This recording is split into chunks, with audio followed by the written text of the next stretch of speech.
ये ज्यादा है। बिस्मिल्लाहिर्रहमानिर्रहीम। इय्याका नअबुदु व इय्याका नस्तईन।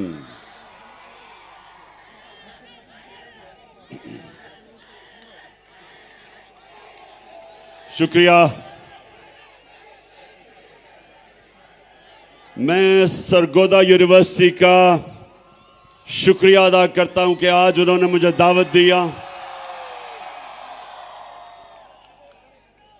तो मैं अब सबसे रिक्वेस्ट करूंगा कि खामोशी से आपने मेरी बात सुननी है, पसंद आई तो बाद में फिर नारे मारना। शुक्रिया शुक्रिया। अच्छा, अभी बस आया सब पता चल गया, सुन ले आप मेरी बात। अच्छा देखें, मुझे पता चला कि जो गवर्नर पंजाब, सुन ले, आराम से सुनने आज आपने मेरी बात, पता नहीं कब मौका मिलेगा फिर से आपसे बात करने का। मैं सबसे पहले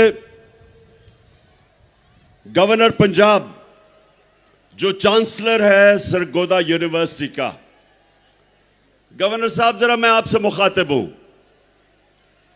अब सबके सामने, सरगोदा यूनिवर्सिटी के स्टूडेंट्स के सामने मैं गवर्नर पंजाब से मुखातिब हूं। मैं सबसे पहला सवाल गवर्नर साहब, कि ये आपको किसने इजाजत दी है कि आप पॉलिटिकल लीडर्स को यूनिवर्सिटी के स्टूडेंट्स के सामने उनको एड्रेस करने से रोके?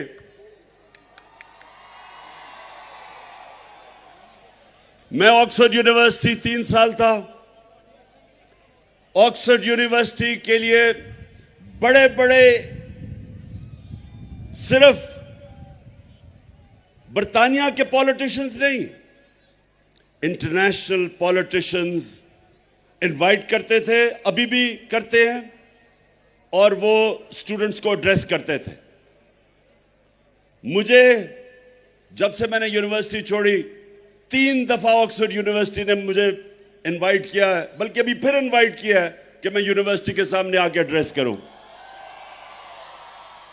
तो मैं ये इस गवर्नर से पूछता हूं कि ये यूनिवर्सिटीज नर्सरीज होती हैं फ्यूचर लीडर्स के लिए। जो मुल्क के लीडर्स होते हैं वो आप जैसे नौजवान जो यूनिवर्सिटी एजुकेशन लेते हैं, आप फ्यूचर लीडर्स होते हैं। तो अगर आपके सामने पॉलिटिकल लीडर्स ना आके एड्रेस करें तो आपकी पॉलिटिकल तरबियत कैसे होगी? कैसे आपको पता चलेगा? आप अपना नजरिया कैसे बनाएंगे? कैसे आपको पता चलेगा कि लीडरशिप क्या होती है? क्योंकि आपने इंशाअल्लाह इस मुल्क के फ्यूचर लीडरशिप मेरे सामने बैठी हुई है। सो गवर्नर, खुदा के वास्ते इन चोरों की बातें ना सुनो जो ऊपर बैठे हुए हैं। इमरान खान को यह कौम 50 साल से जानती है, और मैं अपने फ्यूचर लीडर्स के सामने अगर आके बात करूंगा तो मुल्क की बेहतरी की बात करूंगा, इनकी बेहतरी की, इनकी तरबियत की बात करूंगा। और आपकी, एक तो ये, जब भी ये सारा जो चोरों का टोला ऊपर आके बैठ गया है, जब ये मेरा नाम सुनते हैं तो इनकी कांपें टांगनी शुरू हो जाती है। और ये गवर्नर की भी कांपें टांगी कि उसने वाइस चांसलर को कहा कि जनाब इमरान खान को ना बुलाओ। सबको बुलाना चाहिए। मैं चाहता हूं कि कांपें टांगने वाला बिलावल भी आपके सामने खड़ा हो। ये और बात है कि वो आधी उर्दू आधी अंग्रेजी, और वो कह कुछ रहा होगा, मतलब कुछ और समझ आ जाएगी आपको। वो कई दफा उसको यही नहीं पता चलता कि वो करता है या करती है। और दूसरी तरफ अगर शहबाज शरीफ आया तो मैं आपको यकीन दिलाता हूं कि वो आपसे पैसे मांगने शुरू कर देगा।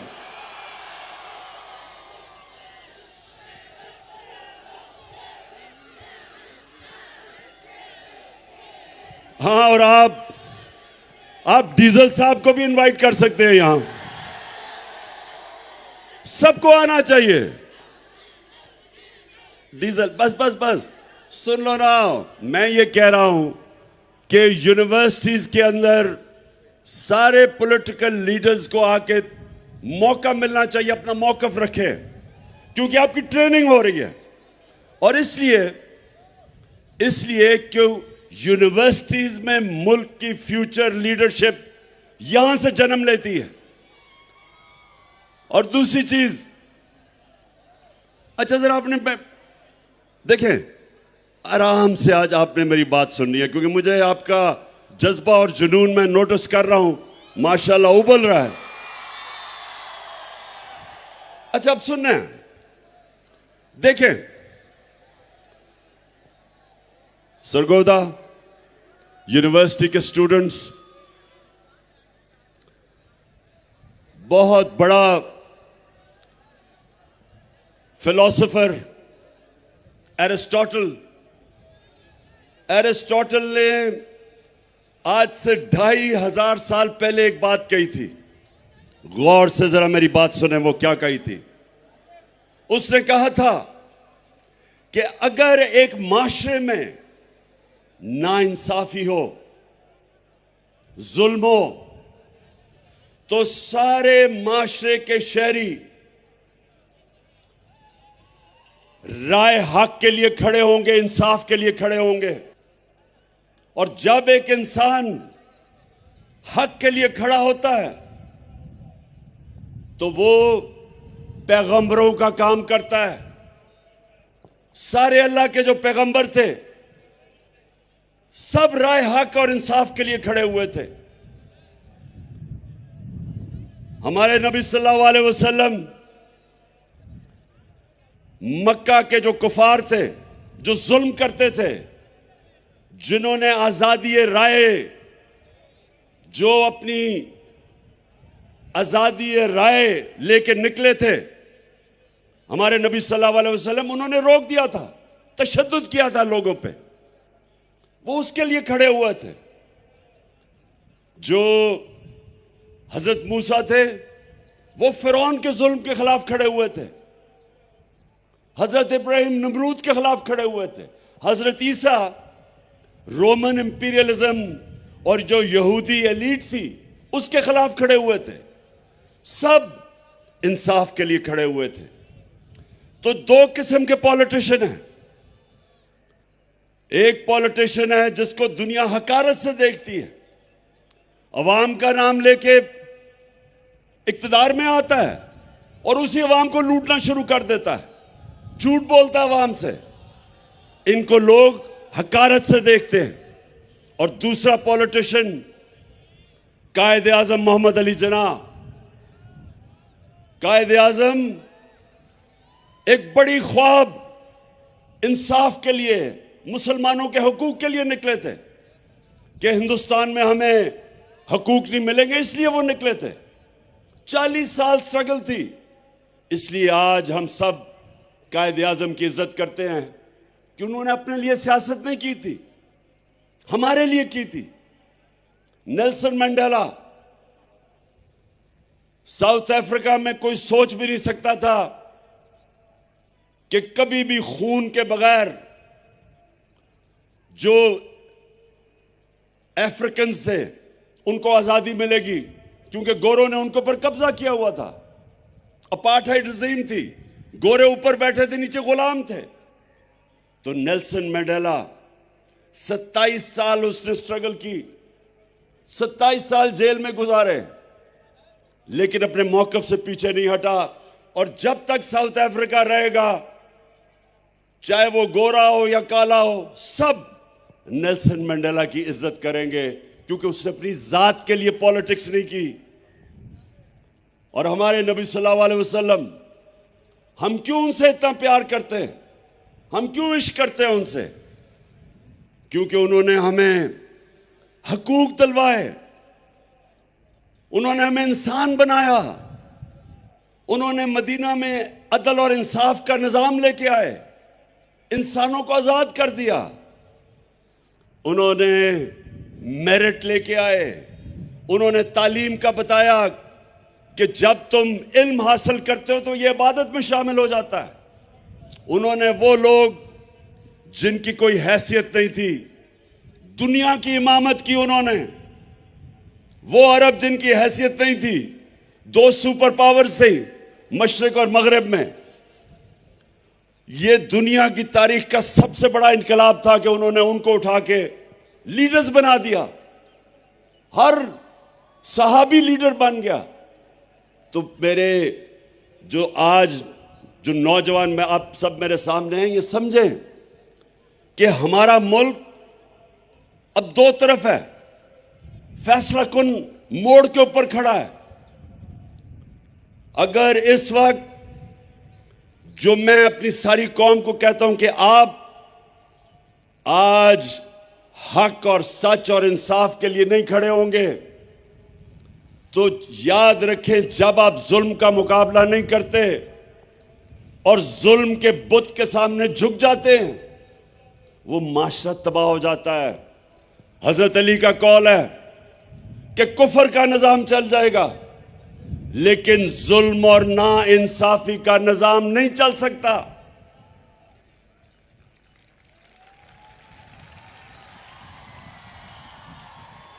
और जो मेरे दुनिया के सबसे अजीम लीडर, हम सब के दिलों का जो राज करते हैं, नबी सल्लल्लाहु अलैहि वसल्लम, 1500 साल पहले उन्होंने जो कहा था, मैं सब चाहता हूं ये बार बार मेरी बात याद रखना कि जो उन्होंने कहा था, उनकी जो हदीस है कि तुम्हारे से पहले बड़ी कौमें तबाह हुई, जिधर कमजोर छोटा चोर चोरी करे तो जेल में, और बड़ा डाकू जब चोरी करे तो उसका वो ना पकड़ सके जो मुल्क, उसको एनआरओ दे दे, वो तबाह हो जाता है। ये याद रखें कि आप आज अपने सामने मुल्क को तबाही की तरफ जाते देख रहे हैं, क्योंकि मेरे नबी ने कह दिया था कि जब आज जेलों में जाके देखें, सब गरीब लोग नजर आएंगे आपको। मुशर्रफ ने मुझे भी कोई चंद दिन जेल में रखा था, मुझे कोई बड़ा डाकू वहां जेल में नहीं नजर आया, सब छोटे गरीब लोग थे। और जब मैं असेंबली में गया तो बड़े बड़े नामवर डाकू मुझे पाकिस्तान की असेंबली में नजर आए। तो ये देखें,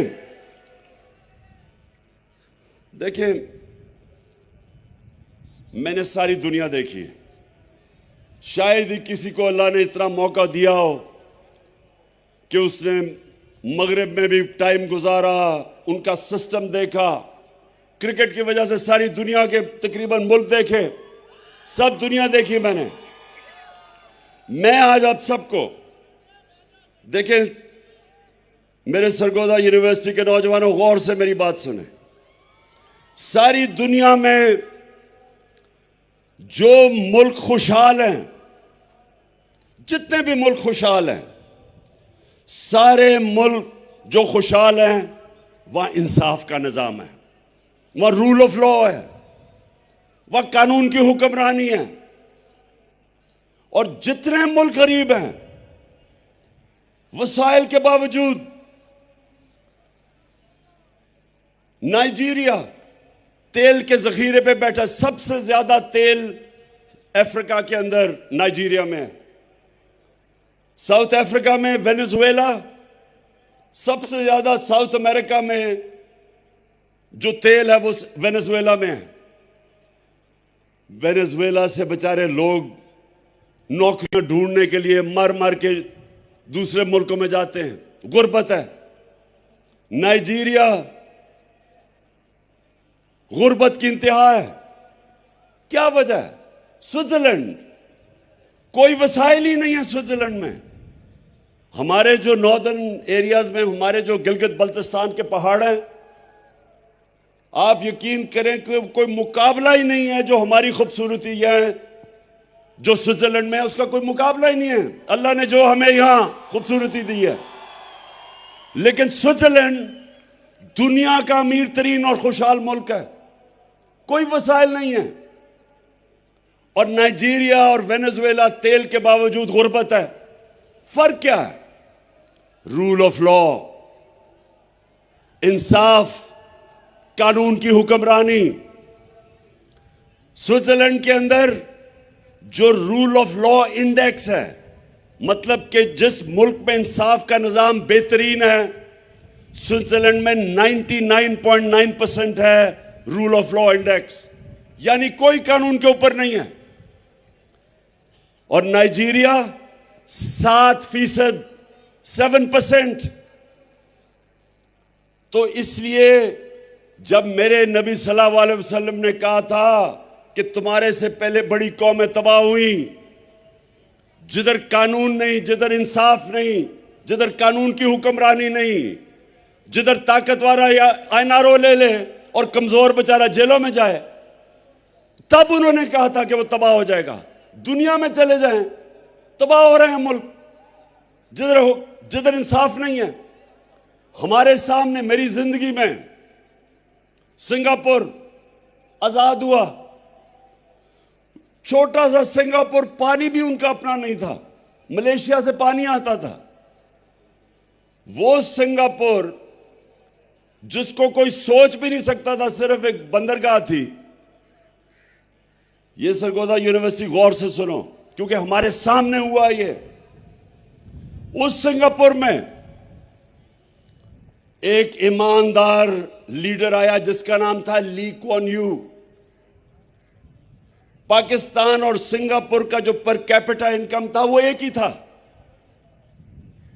हमारा तो $150 पर कैपिटा था या $200, एक ही था। उस सिंगापुर के अंदर एक लीडर ने कानून कायम किया।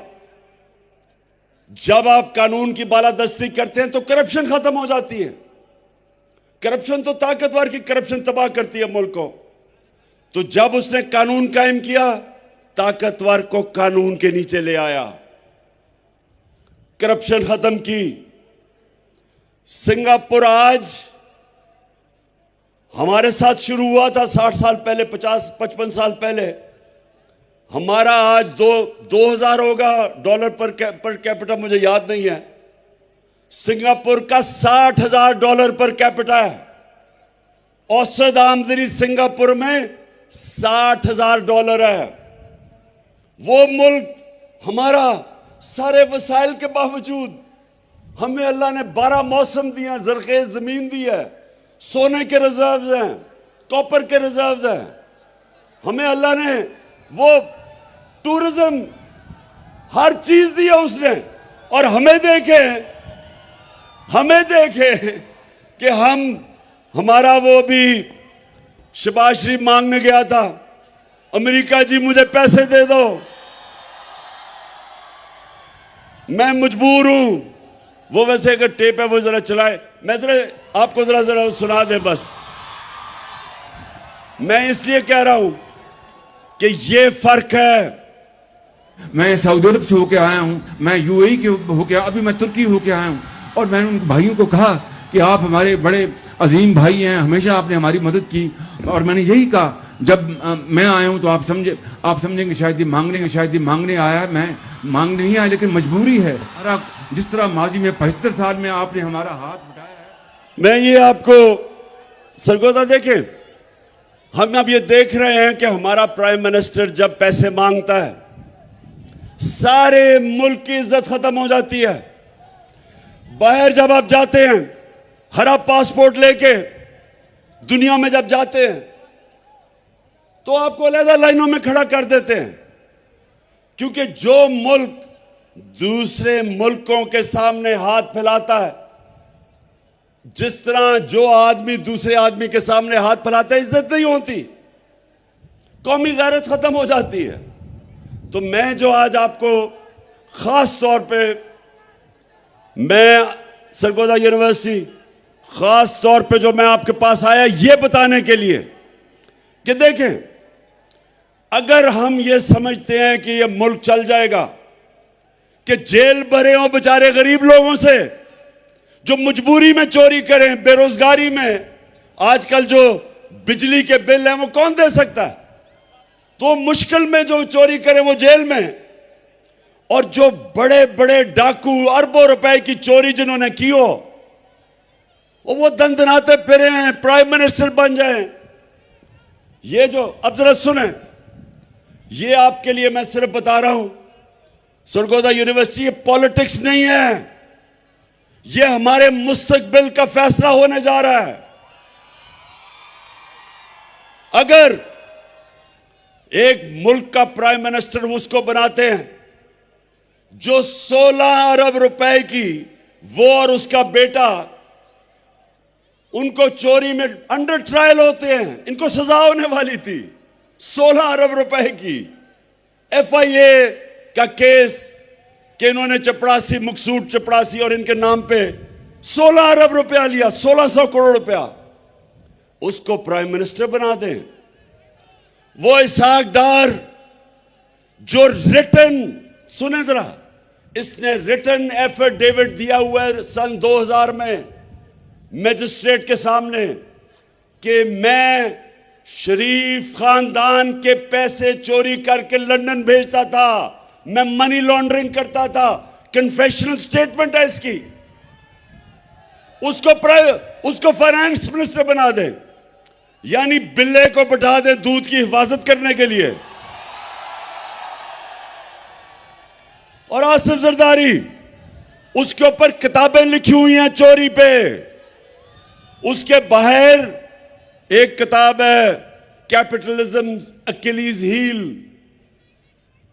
वो किताब रेमंड बेकर ने लिखी हुई है कि कितनी चोरी इसने और नवाज शरीफ ने की। अखबारों में इनके आर्टिकल आए हुए हैं, बाहर की दुनिया में इसको 10% कहते थे। नैब इसको पकड़ नहीं रही, नैब इसके केसेस खत्म करती जा रही है। उधर अभी सिंध का गवर्नर बनाया है, वो जरा सिंध का गवर्नर देखे और मौला जट देखे, कोई फर्क नहीं आपको नजर आएगा उसमें। यानी वो लोग जिनको जेलों में डालना था, वो 60%, ये जो कैबिनेट बनाई है 60% कैबिनेट जमानत पे है, बेल पे है, चोरी के केसेस है इनके ऊपर। और जो जिसको बनाया हुआ है इंटीरियर मिनिस्टर राना सनाउल्लाह, इसका अपना नून लीग का वजीर आबिद शेर अली का बाप कहता है इसने 18 कत्ल किए हैं। तो उस मुल्क जिसके ऊपर इन तरह के चोरों को बैठा दो, तो ये सियासत नहीं है, अब ये जहाद है, इन चोरों के खिलाफ जहाद है। और ये नौजवानों ये याद रखें कि एरिस्टोटल ने तो कहा था 2500 साल पहले, लेकिन अल्लाह ने कुरान में हमें हुक्म दिया है, अल्लाह ने हमें हुक्म दिया है अमर बिल मारूफ व नही अनिल मुनकर, कि अच्छाई के साथ खड़े हो और बुराई के खिलाफ खड़े हो। हुक्म है अल्लाह का कि जब आप देखते हैं कि माशरे में बुराई है, तो आप सबके ऊपर फर्ज है कि आप बुराई के खिलाफ खड़े हो और अच्छाई के साथ खड़े हो। अल्लाह ने आपको इजाजत नहीं दी न्यूट्रल होने की, या जब आप देखते हैं, ये सुन लें मेरी बात, कौम में माशी तबाही कभी पहले नहीं आती। पहले एक कौम इखलाकी तौर पे मरती है, फिर माशी तौर पे मरती है। मौलाना रूमी से किसी ने पूछा कि मौलाना साहब एक कौम कैसे मरती है? मौलाना रूमी ने कहा कि वो कौम जब अच्छे और बुरे के बीच में तमीज करनी खत्म करती है, मर जाती है। इखलाकी तौर पे जब कौम मरती है तब कौम खत्म होती है। जर्मनी और जापान दूसरी जंग अजीम में तबाह हो गए थे। एक बिल्डिंग नहीं खड़ी थी उधर। जापान के ऊपर 2 एटम बम गिरे थे, 10-10 साल में खड़े हो गए।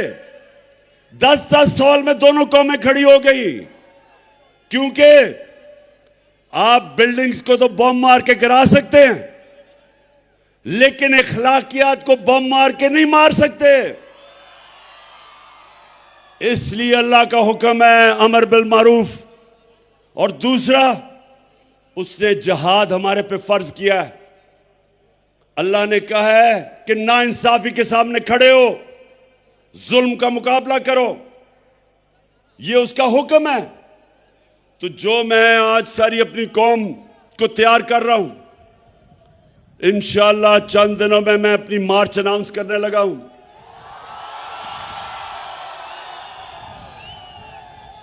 और ये सियासत नहीं है, ये मेरे मुल्क के लिए हकीकी आजादी की जहाद है। मैं कभी, सुन लो, ये मेरा जो ईमान है, मैं समझता हूं कि इन चोरों की गुलामी से बेहतर यह है कि मैं मर जाऊं। मैं जीना नहीं चाहता।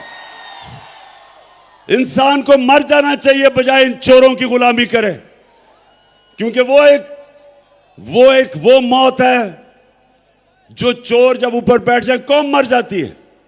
और कौम आज देख लें कि सारी जगह पैसे मांगते फिर रहे हैं। 6 महीने पहले जब ये आए हैं चोर, तो तब क्यों नहीं ये हालात थे? आज हर किस्म की माइशत भी नीचे, महंगाई उस्मानों पे, बेरोजगारी उस्मानों पे, हर किस्म की चोरी डकैती बढ़ती जा रही। क्यों? क्या हुआ है? कौन सी क़यामत आई 6 महीने में कि मुल्क के ये हालात हो गए? किसी मुल्क पे भी आप चोर ऊपर मुसल्लत कर दे, मुल्क तबाह हो जाएगा। आपको दुश्मनों की जरूरत नहीं है। और हम आज सारी कौम एक तरफ खड़ी हो गई है, और ये जो चोर है ये एक तरफ खड़े हो गए हैं। कौम इधर है, चोर इधर है। जब इलेक्शन होती है हम हार जाते हैं, अपने अंपायर खड़े करके भी हार जाते हैं। और मेरा ये चैलेंज है, मेरा सरगोदा यूनिवर्सिटी आखिरी 2 बातें करने लगा हूं आपसे। देखें, अब आखिरी 2 बातें। एक आप सब ने मेरे से वादा करना है। अभी नहीं, बात तो करूं। आपने सब ने हाथ उठा के एक मेरे से वादा करना है कि आप सब हमेशा जुल्म और नाइंसाफी के सामने जिहाद करेंगे, झुकेंगे नहीं। और दूसरा, सरगोदा यूनिवर्सिटी, दूसरी बात, मैं आप सबको पता होना चाहिए कि आप अल्लाह की सबसे अजीम मखलूक हैं, अशरफुल मखलूकात। अल्लाह ने हम सब के अंदर सलाहियत दी है। अल्लाह ने हमें सब में सलाहियत दी है कि हम जो चाहें हम बन सकते हैं। हम सब में सलाहियत है। ये याद रखना कि इंसान हर काम कर सकता है, सिर्फ एक शर्त है कि जब वो किसी ख्वाब के पीछे जा रहा हो, जब वो अपनी ख्वाब के पीछे जा रहा हो, एक शर्त है कि जब बुरा वक्त आता है आपने हार नहीं माननी, क्योंकि इंसान हारता तब है जब वो हार मान जाता है। सब जो मैंने क्रिकेट में एक सबक सीखा था, सबसे बड़ा सबक मैंने ये सीखा था कि आखिरी गेंद तक मुकाबला करता है वो चैंपियन होता है। तो आपके सामने वो आदमी खड़ा है जिसको कभी हार हरा नहीं सकती। मैं ये पीडीएम के चोरों को मैं आज मैसेज देना चाहता हूं, क्योंकि मैं इनको पॉलिटिशियन नहीं कहता, मैं इनको चोर कहता हूं। क्योंकि अल्लाह का हुक्म है कि अमर बिल मारूफ, सच को सच कहो, हक को हक कहो, अच्छाई को अच्छाई कहो, बुराई को बुराई कहो। ये वो लोग हैं जो लूटते हैं मुल्क को 30 सालों से। मैं इनको पॉलिटिशियन नहीं कहता, मैं इनको चोर कहता हूं।